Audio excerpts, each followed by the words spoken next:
magyakap sa mga kasama ng Abolish Pork Barrel Movement. Salubungin natin.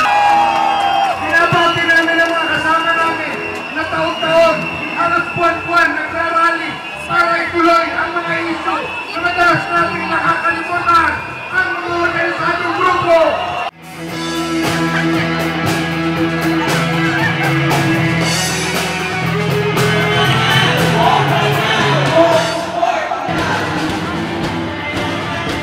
Panindigan tayo, mga kababayan, na pagpapatuloy natin ang laban na ito, hindi lamang hanggang sa ganap na may basura ang pork barrel na yan. Ang unahin na pork barrel ng Malacanang, hindi mahalaga, manguna-uring manggagawa sa pagkakaroon ng tunay na pagbabago dito sa ating bayan. Mabuhay ang mamamayang tuloy-tuloy na lumalaban, tuloy ang laban, tuloy ang pagbabago sa ating bayan. Matatawang pamumuhay para sa lahat.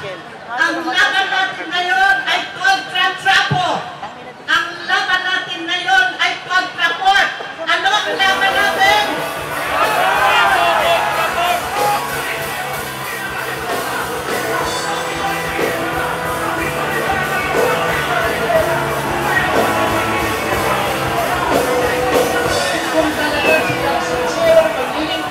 Ipasala ngayon ang FOI para makontrol ng mga mamamayan ang ginagawa ng mga leaders natin.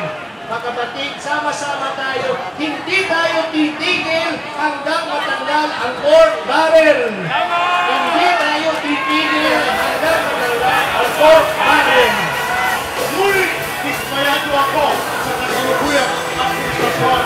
Hindi ko sanayin magagaling pagsalita ang dago inteligente, kailangan, ngunit hindi nagawang palabigasan pala ang pork barrel.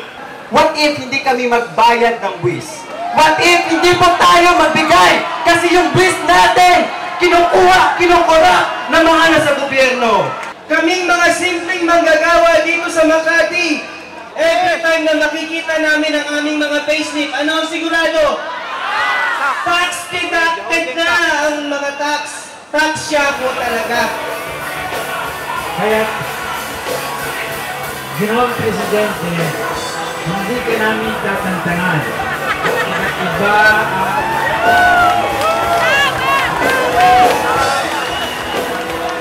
Iba't iba ang sining na kinakatawan ng mga miyembro ng aksyon.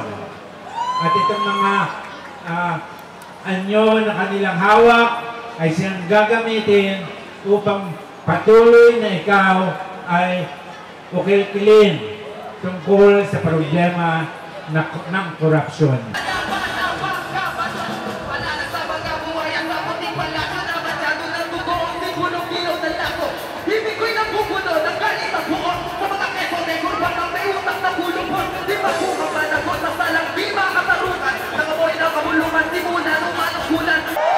Lahat tayo mahal na mahal natin ang ating bayan.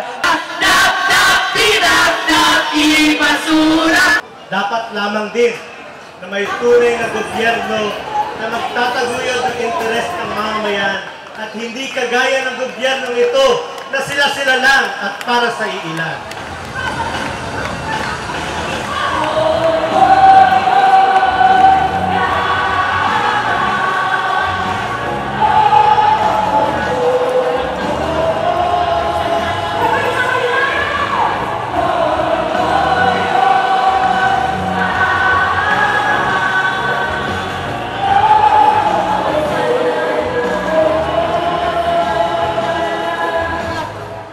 Kakausapin ko si Ninoy!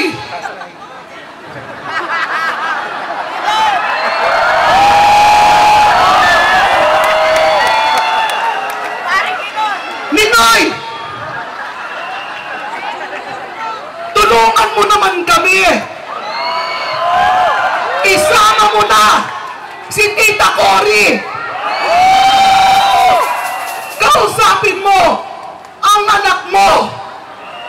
Sabihin nyo sa kanya, isulong niya ang tunay na pagbabago. Buksan po natin ang liwanag. Humihiling kami sa iyo, ni Noy at Tita Cory. Kausapin mo po ang aming presidente. I-abolish na po ang pork barrel system. Ngayon,